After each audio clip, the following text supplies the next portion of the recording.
למנצח אל שושנים, עדות לאסף מזמור. ישראל האזינה, נוהי כצאן יוסף, יושב הקרדין הופיע לפני אפרים ובנימין ומנשה, עוררה את גבורתך ולך לישועתה לנו. אלוהים השיבנו והאר פניך ונבשע.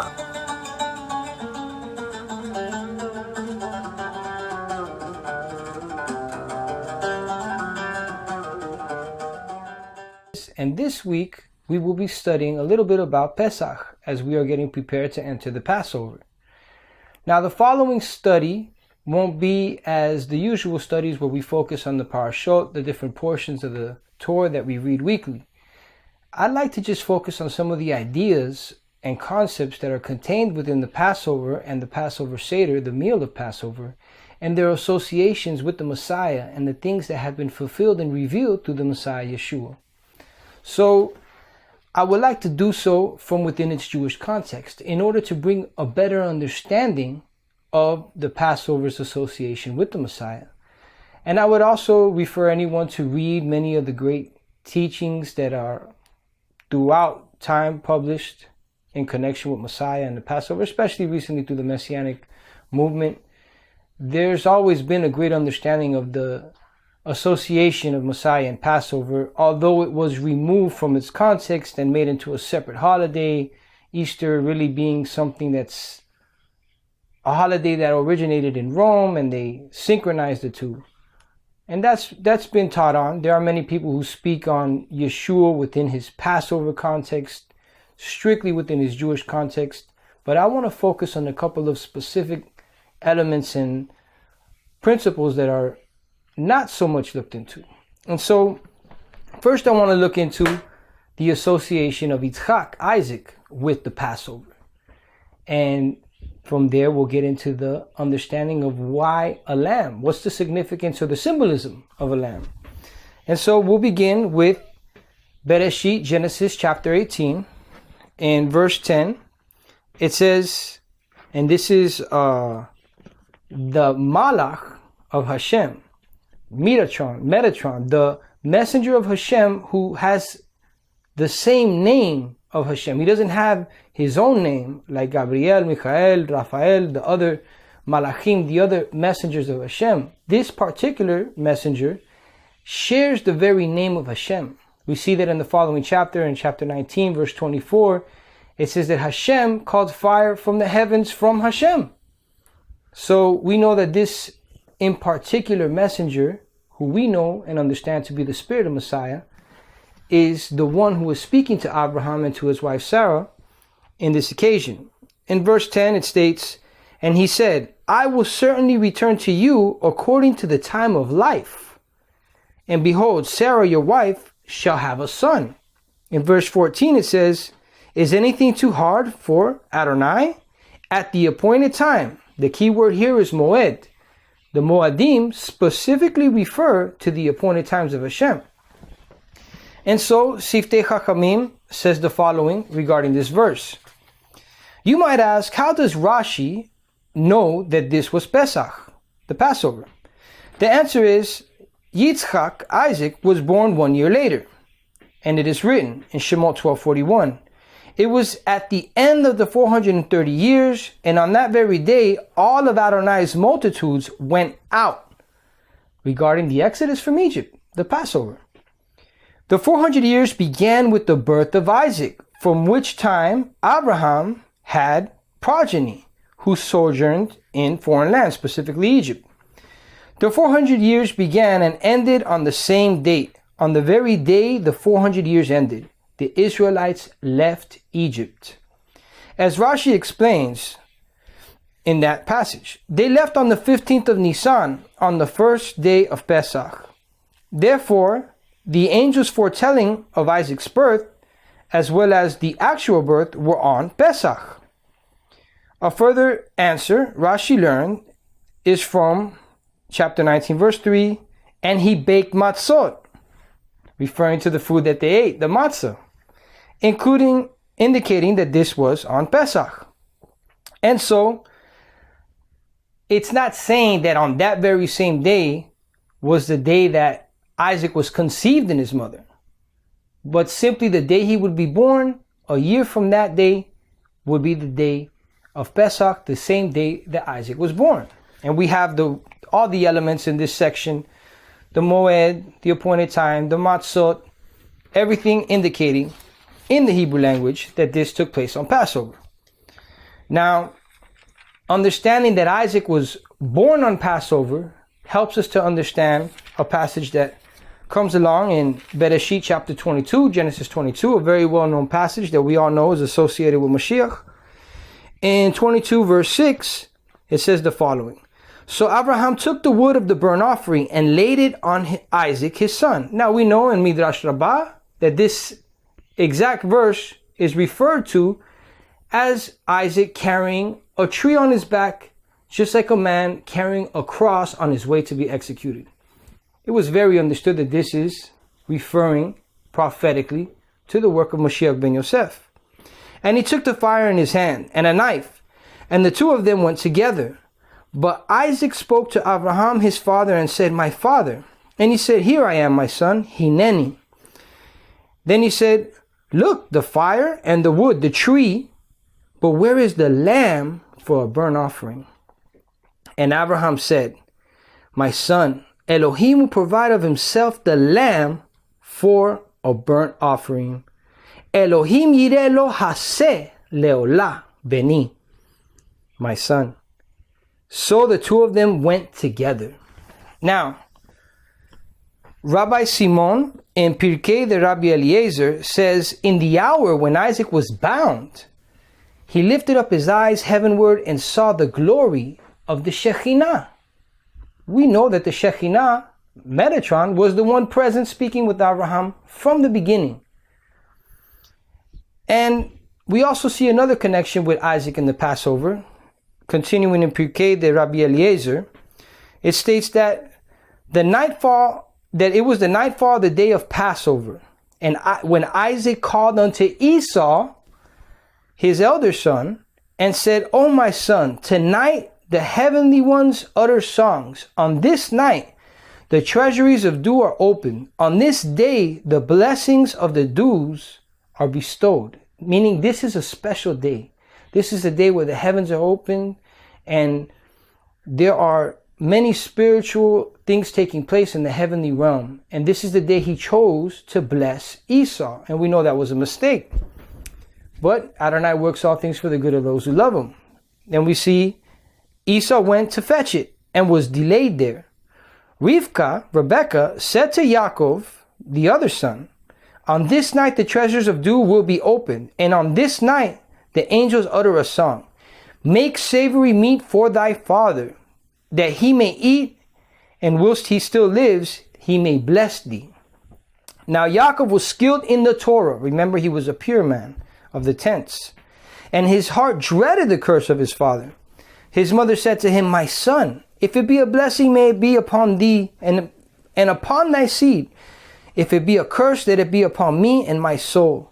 As it is said, and his mother said to him, Upon me be thy curse, my son. But remember, she had received the promise that Yaakov was the one that was going to be blessed. He went and brought 2 kids of goats. Why goats? What does this have to do? The transition from a goat, Passover lamb. 2 goats of the kids. Were the 2 kids of the goats the food for Isaac? This is the question that Pirkei the Rabbi Eliezer asks. And the answer is, he brought one like a Passover offering. Now I want to make a side note. There are 4 levels of understanding Torah. There's the Peshat, the simple, most literal level. And if you think that we're supposed to follow Sola Scriptura, then according to Yeshua, we need to carve out our eyes, cut off our hands, die to self, all kinds of things that cannot be explained in the Peshat. So we're obviously speaking on the level of Drash. The spirit of the Torah is what we're searching for. Not to say that the Peshat is irrelevant. Of course it is. There are many instances where the Peshat is applicable. If it says, observe the Sabbath, observe the Sabbath. But there are many instances where we have to dig deeper and see what it is that Hashem is really speaking to us. Now, on a Midrashic level, this goat was to be like the Passover lamb. And with the other, he prepared for savory meat and brought it to his father. So now that we have this understanding of the associations of Isaac and Passover, and even in that instance, if we dig deeper into it, we know that those two goats are connected with the goats on Yom Kippur. We see the connection of Passover and Yom Kippur in that story. But let's turn right now to the Zohar on Parashat Emor, where it says the following. Come and see, the Holy One, blessed be He, was killing the firstborns of Egypt, namely all those He killed at midnight, and brought the upper grades down. Meaning He brung down whatever spiritual powers were over Egypt. He brung them down, for He is El Elyon, the God over all. At that very time, Israel entered the covenant of the holy sign by circumcising and uniting with the congregation of Israel and joining her. This is interesting because even the natural seed, and we see that many weren't circumcised. We see even Moses, his son, his wife, who was not even a natural descendant of Israel, had to circumcise his son. So it's not just the natural seed that has to go through this process, even the sojourners, but even the natural seed. Everyone has to go through this path. And so it continues. They then displayed that blood on the lintel. So there were two kinds of blood. This is referring also to Ezekiel chapter 16. The one of the Passover sacrifice and the other of the circumcision. And we see that throughout the entire renewed covenant. We see the importance of the circumcision of the heart and the blood of the lamb. This is how we enter covenant. And the mark of faith was imprinted on the lintel, as it is said, and put it on the two sides of the post and on the upper doorpost, Shemot 12:7, to display faith. Now, in Zohar Parashat Pinchas, we get into the specifics why a lamb was the representation that was used at this moment. And this might sound a little shocking, but the intention is to provoke thought in order for us to really understand what it is that Messiah is doing, what Hashem sent Messiah to do, and how we incorporate this into our lives. And so the Midrash says, Rabbi Chia opened the discussion. And on the 14th day of the first month is the Pesach, Bamidbar 28:16. Numbers 28:16. He asks, why is the Passover sacrifice a lamb? He answers, the Egyptians worshipped the lamb, which was one of their deities. Pretty interesting revelation. Come and see the wisdom of Yosef, as it is written, and he took some of his brothers, 5 men, referring to Genesis 47:2, and he taught them to say, your servants are shepherds, meaning they tended to the sheep. Rabbi Yossi said, haven't we learned, just as the Holy One, blessed be He, punishes idolaters, so will He punish idolatry itself? If this is so, why did Yosef make his brothers into idols? This is significant because Yosef and his brothers were dwelling in Egypt. If they were worshiping sheep, why was Yosef telling his brothers to tell them that they were shepherds? That the Egyptians should bow down, he asked. If this is so, why did Yosef make his brothers into idols? That the Egyptians should bow down to them as though they were deities? He replied to him, Yosef did not make his brothers into idols, but into rulers over idolatry. This is the key. Into the rulers over the idolatry of the Egyptians, to subdue their idolatry, to eliminate their idolatry. It continues.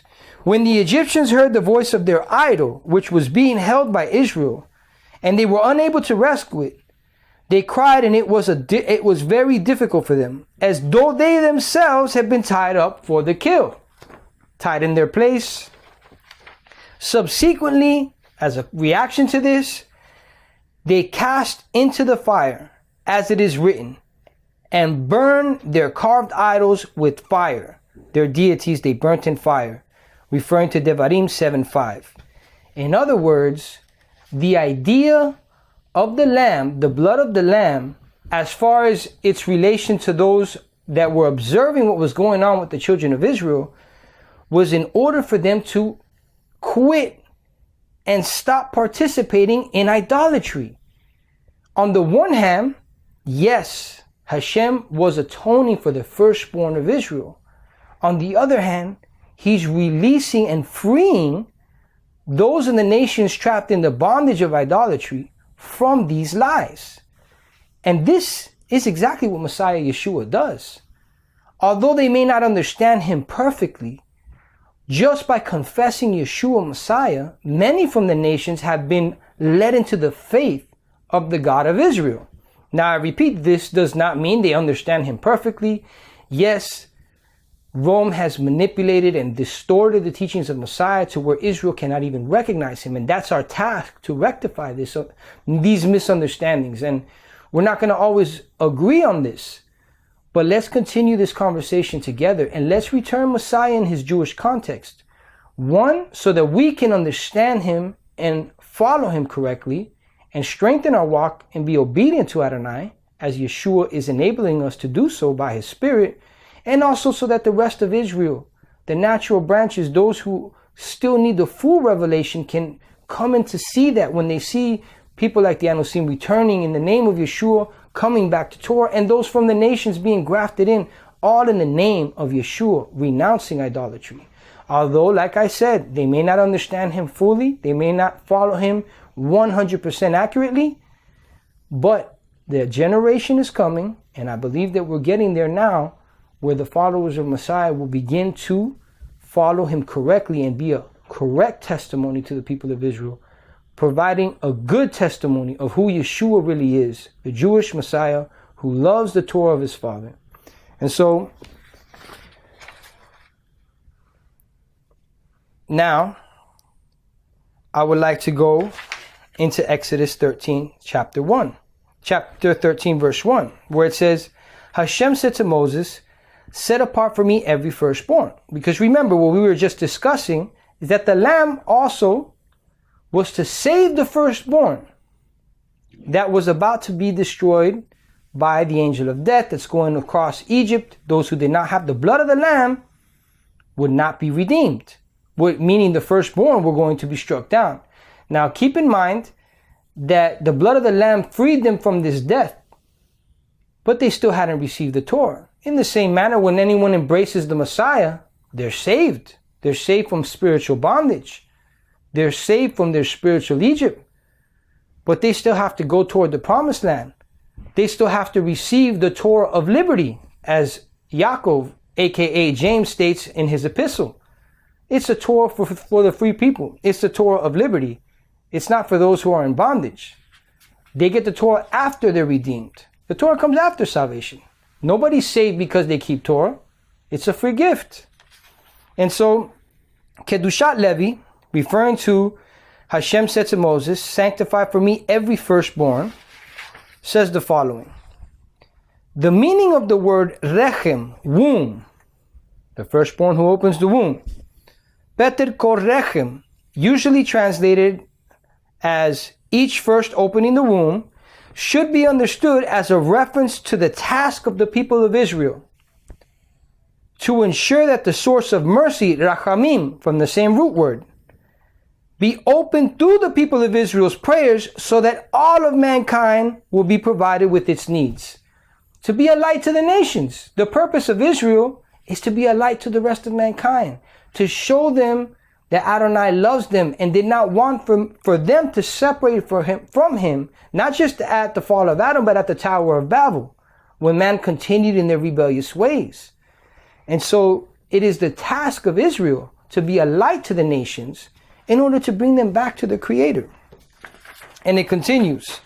An additional meaning, based on the verse quoted above, links to Moses telling the people, later in verse 3, as an introduction to this legislation. Keep on remembering this day. Remember, we're talking about Passover.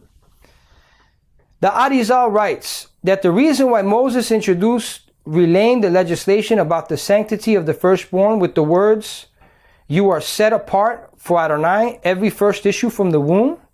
Only 9 verses later, it is that when Elohim told them about the legislation, he appeared to include only the natural born Israelites in the sanctity of the firstborn by saying, Bebene Israel.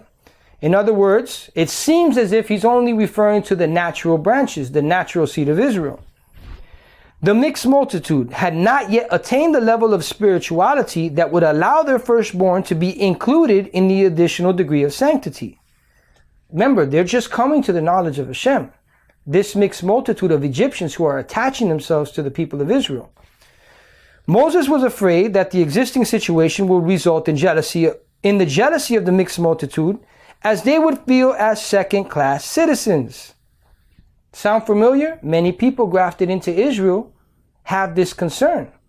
And that concern sometimes is perverted by the adversary and leads to false teachings such as replacement theology.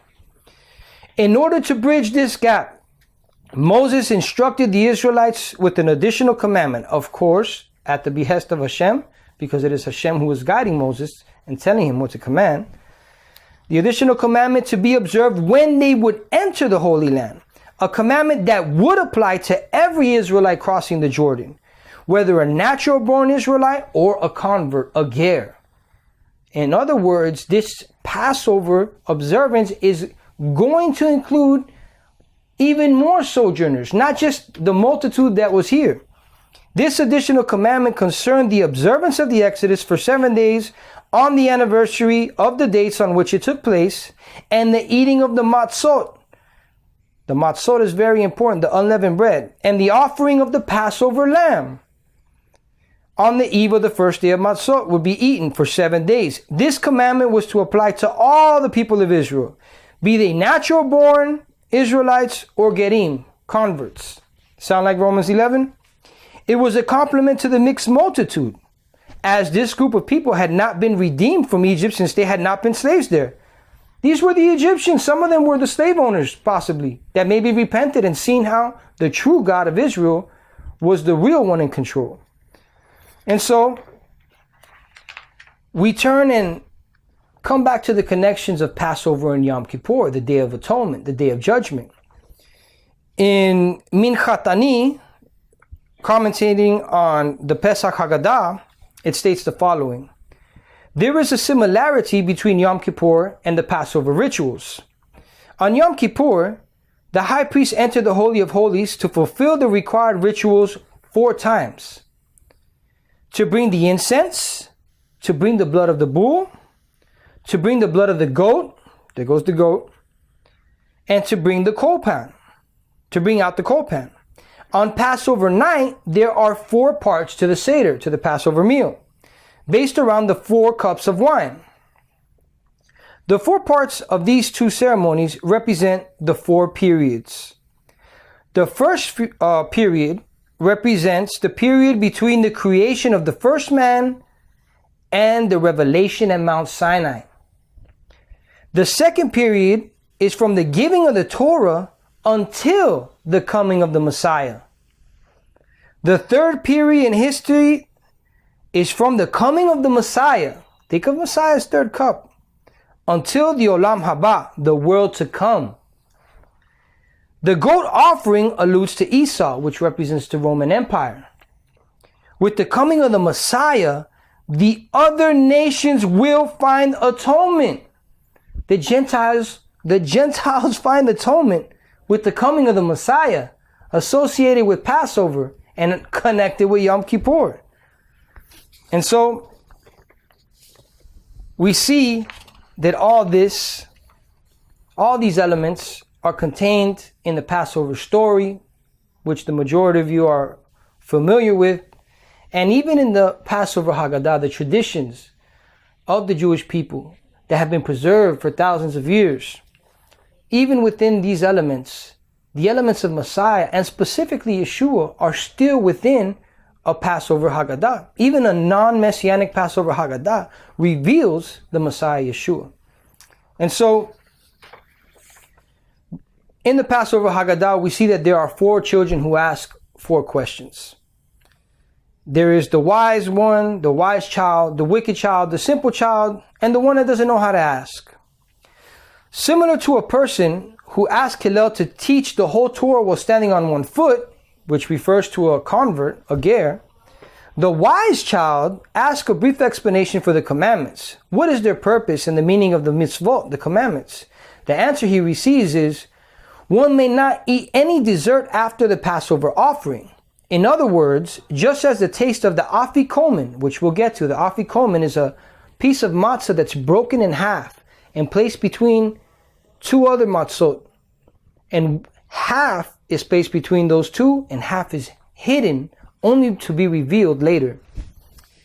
And so, in other words, just as the taste of the Afikoman must remain in his mouth at the end of the Seder, so the mitzvot, the commandments, must constantly remind us of the oneness and uniqueness of Elohim and the sense of Elohim's closeness to us. Remembering the purpose of the commandments is as much of a commandment as performing them.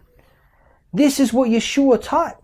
Yeshua taught the innermost meanings of the commandments. Chesed, grace, mishpat, justice between us and one another, loving your neighbor as yourself. And of course, loving Hashem first and foremost. And so, regarding this Afikoman,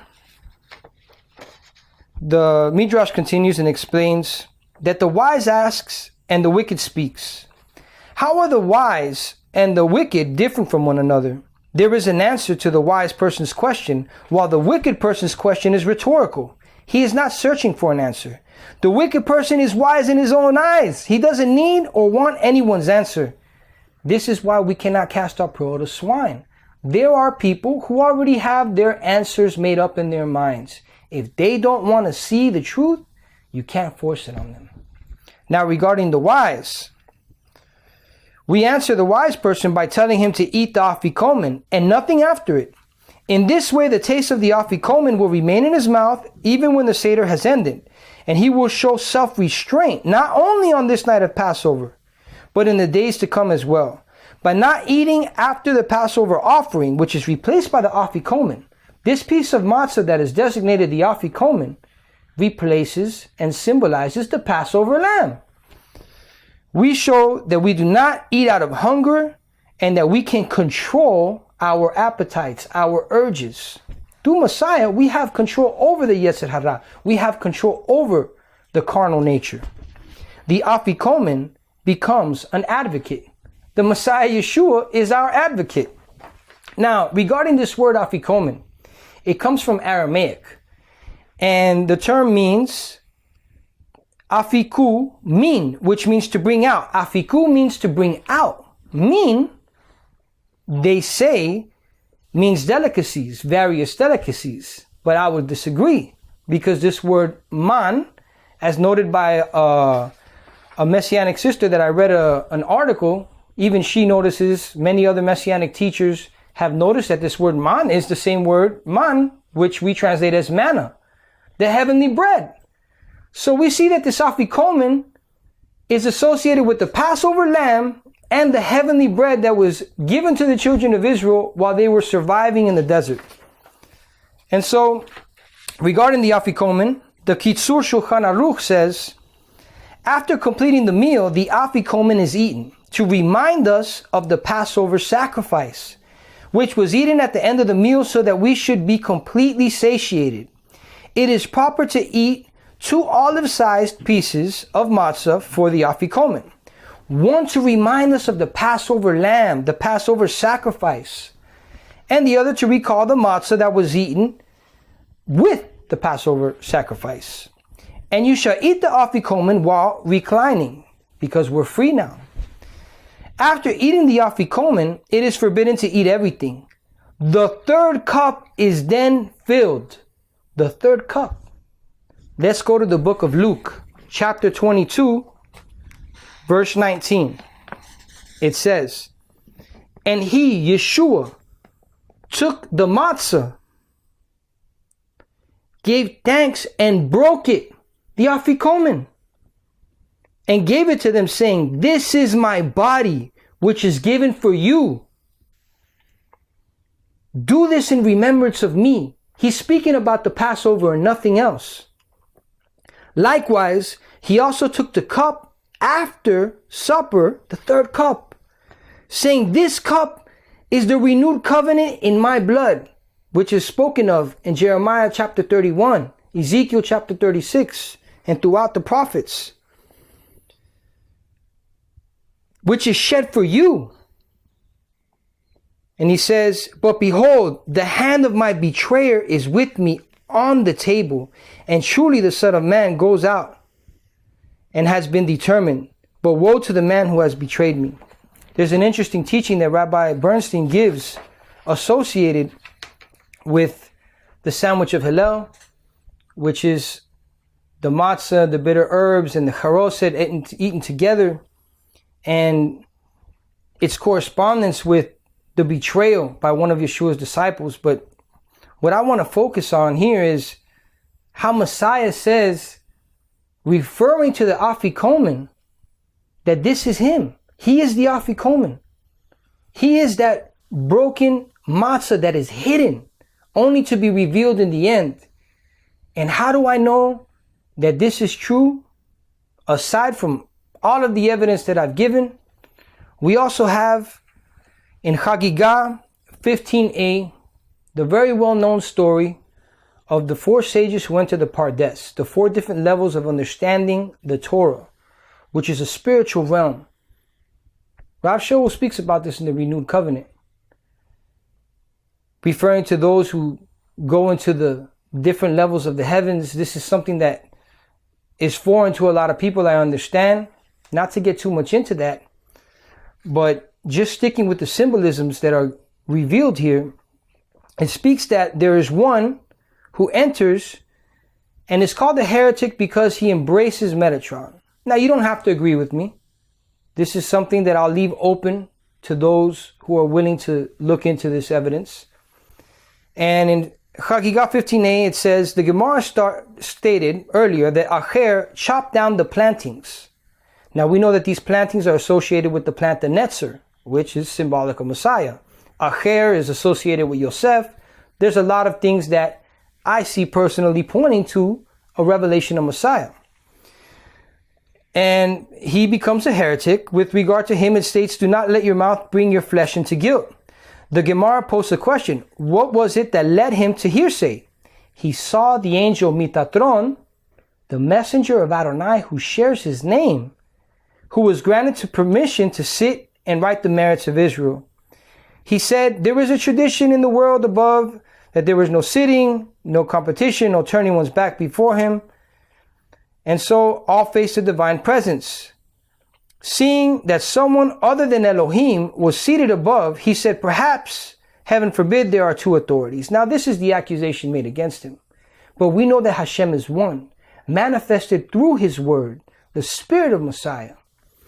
And so, interestingly enough, the Gemara relates, they removed Metatron from his place in the heavens and smote him with 60 rods of fire. This is all allegorical, so that others would not make the same mistake that Acher made.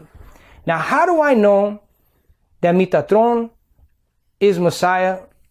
Other than the countless verses we could point out throughout the Tanakh, throughout the Torah, throughout the teachings of the sages, because right here, the same word for Afikoman is used when it says they removed Metatron. It says, Afkuhu le Metatron, the same root word for the word of the Afikoman.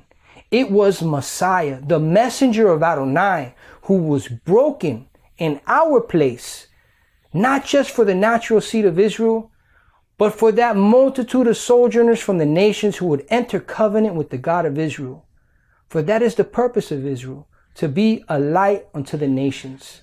This Passover, we may have different views on how the Passover applies to us, but know that there will be a final Passover. And everything that took place in the original Passover will take place on Yom Teruah, aka Rosh Hashanah. And this is spoken of in detail in the book of Revelation. Make sure you have the blood of the Lamb on your doors. And no, we're not speaking in the Peshat. Obviously, Yeshua is not physically a lamb. So we're not speaking in the literal fashion, but in the spiritual realm, which is greater than anything in this physical realm. Messiah does function in the form of a lamb.